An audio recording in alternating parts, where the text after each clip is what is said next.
because it goes to the heart of the dispute that the chairman and the witness seem to be having, which is where would his testimony take place? The chairman is insisting that it be done in a closed-door deposition, whereas the witness is insisting to take up the chairman's original offer to do this in a public hearing. And one of the reasons that the witness continues to push for a public hearing is the Devon Archer closed-door transcribed interview. That is one of only 2 transcripts of, I believe, at least 18 transcribed interviews or depositions that this Republican majority has released. But it gives us really, really good insight into exactly what the chairman and the majority would plan to do with Hunter Biden's closed-door testimony. Let's take, for example, just I think earlier this weekend, Chairman Jordan of the Judiciary Committee, also a member of this committee, said on television that the most powerful evidence of President Biden's wrongdoing is the testimony of Devon Archer. So I wonder what is that testimony that is so powerful? Was it the testimony of Devon Archer when he said that President Biden was never involved in any of Hunter's business ventures? Or was it the testimony that President Biden never received any money from Hunter's business interest? And remember, Devon Archer testified he was Hunter Biden's primary business partner. He was on the board of Burisma with Hunter Biden. So he had firsthand knowledge of all of Hunter Biden's business deals. Now, maybe if it wasn't those, it was the fact that President Biden, according to Devon Archer, never received any bribes from the Ukrainian government. In fact, maybe it was even that he said that President Biden never discussed business with Hunter Biden or Hunter's business associates. It must be that he was focusing on the times when President Biden met or spoke to Hunter Biden's business associates. That clearly has to be what the chairman was talking about. So it must be that when you look at the transcript, what he was referring to is when Devon Archer repeatedly said that they never discussed business, that they only talked about, quote, niceties, including, and this is according to Devon Archer's testimony, how the weather was, and that none of the discussions ever related to business. So the best evidence that these Republicans want to put forward is testimony that completely absolves President Biden from any involvement, association, benefit from, or other interactions with Hunter Biden's business interests. Now, Chairman Comer, you were asked a few weeks ago on CNN what you thought the best evidence was of wrongdoing by President Biden, and you said that the allegations of the bribe from the Burisma founder, should we call it, I guess, the Burisma hoax now? Because unlike with Russia's interference in the 2016 election, which Special Counsel Mueller unequivocally determined was known to the Trump campaign, was welcomed by the Trump campaign, and was used by the Trump campaign, in this case, Vice President Biden's urging Ukraine to fire the Prosecutor General of Ukraine, which was consistent with official U.S. policy. It was consistent with the European Union policy. It was consistent with a bipartisan Senate delegation who urged it as well, was actually bad for Burisma, and therefore it was bad for Hunter Biden. And who should we look to determine whether that is the case? How about Devon Archer, the star witness, who was also on the board of Burisma? Nope. Devon Archer said that it was his understanding that Burisma had Shokin, the Prosecutor General, under control, and that getting rid of him would have been bad for Burisma. And of course it was bad for Burisma, because as soon as Shokin was gone, after he had allowed a British case to lapse The next prosecutor general came in and did start investigating the founder of Burisma. So it turned out to be exactly correct. This is why Hunter Biden wants to testify in public, is because if you had not released that transcript and we had just relied on the false representations of the majority members of this committee about what Devon Archer said, we would never have known that Devon Archer actually absolves Joe Biden of any involvement of any wrongdoing related to Hunter Biden's business interests. And we would not know that this entire investigation, the public would not know that this entire investigation is a complete sham. And I yield back. The minority will have 4 minutes. The majority has 10 minutes. I'll go first. I must oppose this amendment, but I have to state something. And I want everyone to understand this. I want everyone to understand this. A lot has been said about people on this committee running to the press during a deposition or during an interview. During the two main interviews of this impeachment inquiry investigation, the Devon Archer interview and the George Burgess interview, the very first person on this committee to run to the reporters was none other than Dan Goldman. That is a fact. Does anyone want to dispute that right now? The very I would like you to person. identify one thing that I said that was not consistent with the transcript. You're talking about you are talking about running to the press and leaking. Why don't you release the Burgess transcript? You said Hunter Biden didn't want to come because of the leaks. You're the leaker. You are the leaker, Mr. Goldman. You do your now, check. You I have say 4 the minutes truth. remaining. You this is give my false time. You're information. out of order. You're out of order. I'll let you sit there and regurgitate your baloney for 6 minutes. I oppose this amendment. This amendment strikes the entire section about why Hunter Biden's testimony is necessary for the committee's legitimate oversight investigation. The amendment discusses a single deposition with Devon Archer and gets rid of all other relevant information as to why his deposition is important. The amendment distorts the reality of how the committee has handled this investigation. Devon Archer has stated publicly that claims made by the Democrats in this amendment are categorically false. Specifically, Devon Archer stated that Democrats' claims that President Biden was not involved in Hunter's businesses in any way was false. Devon Archer said that's categorically false. He said Joe Biden, quote, was aware of Hunter's business. He met with Hunter's business partners. I recommend that all members of this committee oppose this misguided amendment, and I ask to submit to the record Devon Archer's interview where he says one Democratic claim about the Biden business is categorically false, and that was what I just mentioned with respect to Joe's involvement, knowledge in his businesses. Without objection, so ordered. Now the minority party has 4 minutes remaining. Chair recognizes Ms. Stansbury. Thank you, Mr. Chairman. I just very quickly want to clarify that when I mentioned that the majority had run to the press and misrepresented what happened in that interview yesterday, the point was that they misrepresented what happened in the interview. And I know that for a fact because somebody shared with me the text message that the Republican staff sent around all the members, and I also heard directly from the press what was said. So that's what we're talking about here is misrepresentation of the facts. And with that, I yield to the ranking member.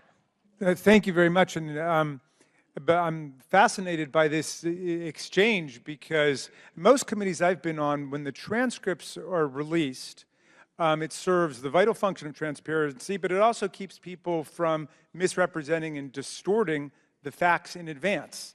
But if you withhold all but 2 transcribed interviews, I think there's something like 16 or 17 that haven't been released by the majority, then that does become an incentive to misrepresent and distort. I don't blame Mr. Goldman if he ran to the press to try to get out the true story before others go out and tell a lie about what's taking place if we're not going to turn the transcripts over. And I wonder whether you, Mr. Chairman, could commit to turn over all of the transcribed interviews The to gentleman everybody on yield the for a committee question? and to the Congress and to the people of the The United States ranking of America. member Yes, yield by all for means. a question? Yeah. Does the ranking member presume that his Republican colleagues intend to lie about transcripts? But I You seem to have that presumption. no, well, what I will presume is based on the facts that there have been multiple distortions and misrepresentations in the past, and the vast majority of the transcribed interviews have not been released. Someone give me the exact numbers, but I believe only 2 transcribed interviews out of 17 or 18 have been released. I've never seen that And before, in the- and I'm baffled by it. I don't understand In it. the ranking member's esteemed background and knowledge of judicial affairs, when there's ongoing investigations and multiple witnesses in complex cases, isn't it common for full transcripts to not be released? No, it's not. Within the parameters? No, but that I don't think so. But in any event, we're investigation? talking about some that took place 6 months ago, 8 months ago. But somebody's going to give me a list of how many we're talking about here.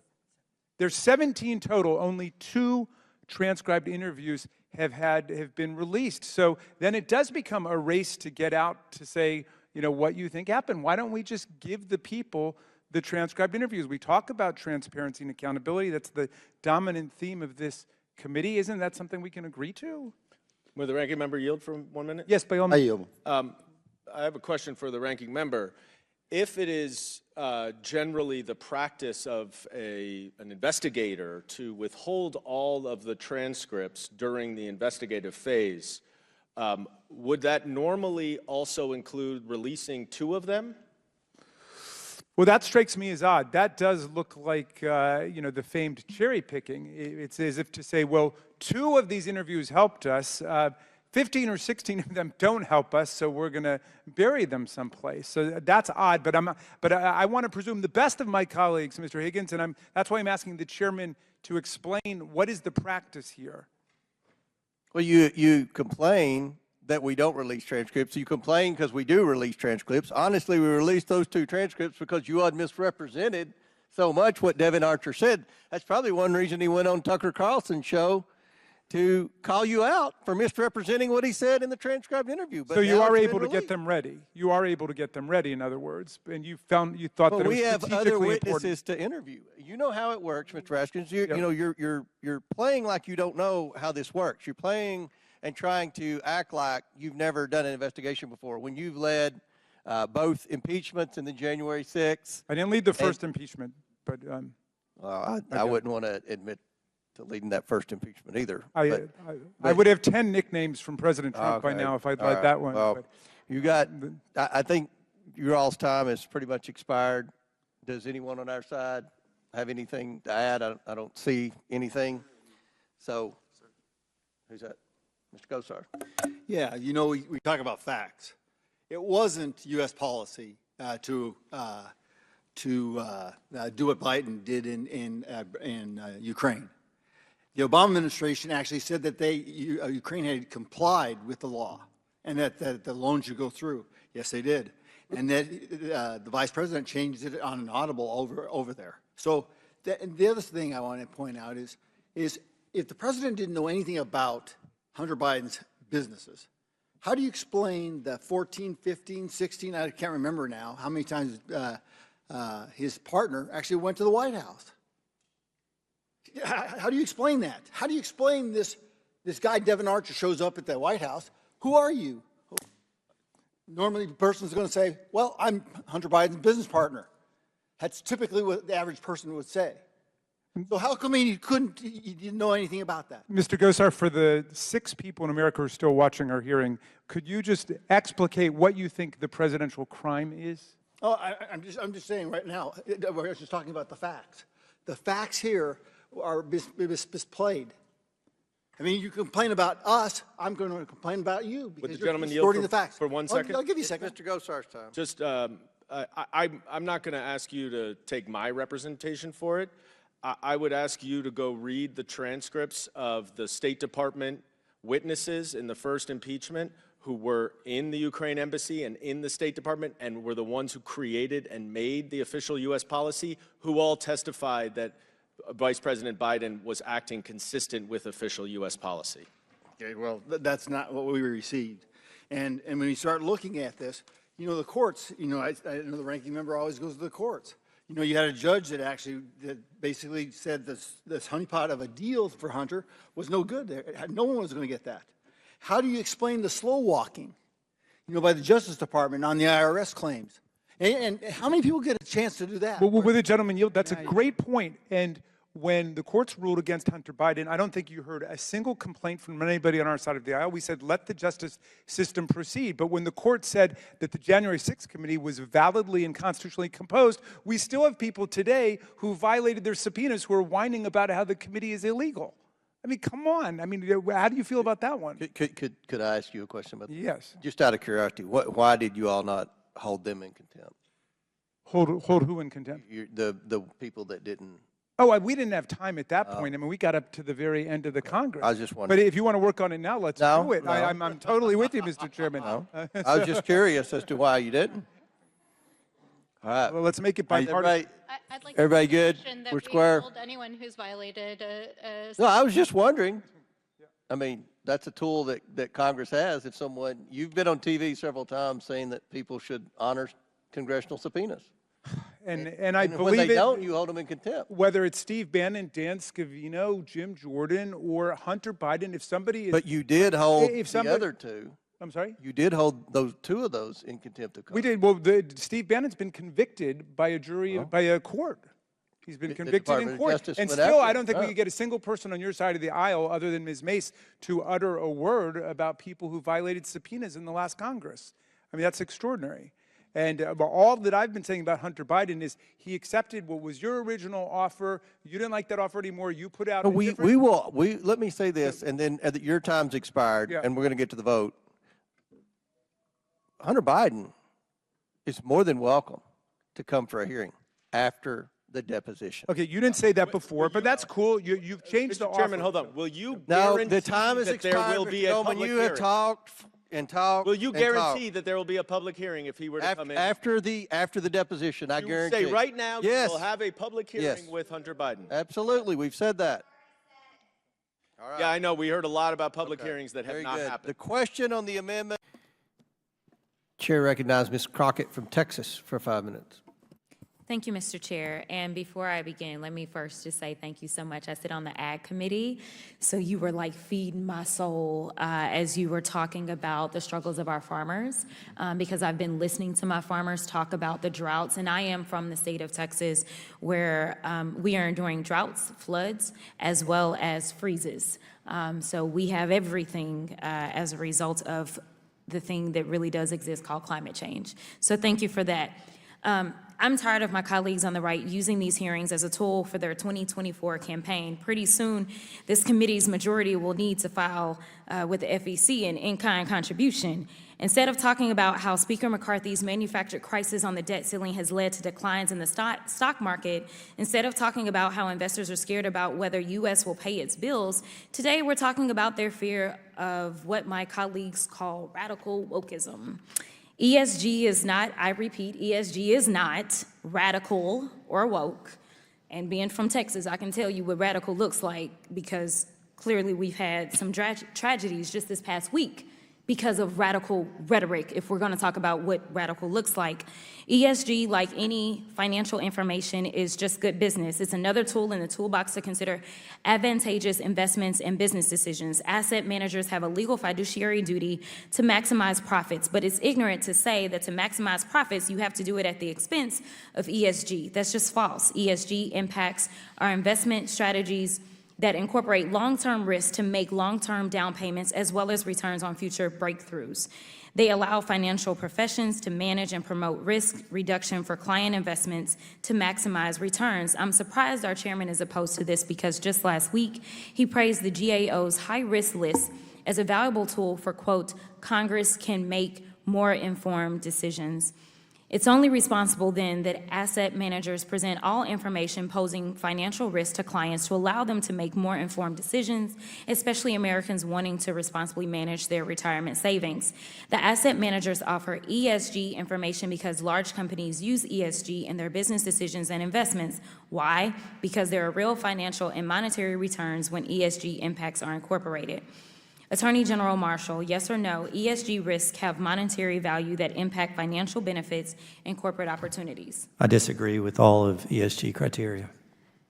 Actually, if you look at Royal Dutch Shell's annual reports dating back to 2005, it stated Shell assesses the underlying economic, political, social, and environmental drivers shaping the markets and margins to evaluate commercial opportunities and potential new business models. It has done so in almost every report. If we look back at examples from 2010 and 2022, even Fox News, who my colleagues love, a publicly traded company, in its 2022 annual financial report noted that environmental, including climate, social, and governance matters have costs that pose material adverse effects on its business, financial conditions, and operations. By Republican standards, then, Fox and Shell are advancing radical woke propaganda. I don't see efforts to cancel them or call them out. As Attorney General Marshall said in his written testimony, global elites using ESG, a woke economic strategy to hijack our capitalist system. But I digress. Attorney General Marshall, will you file lawsuits against Fox for breaching its fiduciary duties, or is it just the investment advisors publicly providing information on ESG that you want to target? Fox doesn't have a fiduciary duty to the citizens of my state. Just to be clear, ESG isn't woke or radical. It's just good business. Don't take my word for it. A New York University economic study examined over 1,000 reports reviewing the relationship between ESG and financial performance. It overwhelmingly found a positive relation between ESG and financial performance for returns on assets, returns on equity, or stock prices. Why are we wasting valuable time examining ideas that are not in the public interest and which the public has no interest in? I have 30 seconds left, and with that, I would like to yield to the Honorable Treasurer to just offer any thoughts, any additional thoughts that you may have. Yeah, I'll just say I heard talk about how these ESG data, there's not agreement, that it's difficult, it's all over the board. It's because we are looking at different industries, and there are different risks in different industries. Product safety is a big risk in consumer products. Yes. In business services, it's not as big of a risk. Climate change is a big issue for property insurance, but not so large in supplemental insurance. Absolutely. I'll repeat that investing is hard. You have to consider different industries. You have to consider a lot of different factors. A lot of people would like to just outsource that. Maybe they don't like their choices, but we take this very seriously. And when you pass legislation to deny us that data, it makes our job that much more difficult. Thank you so much. Thank With you. that, I yield.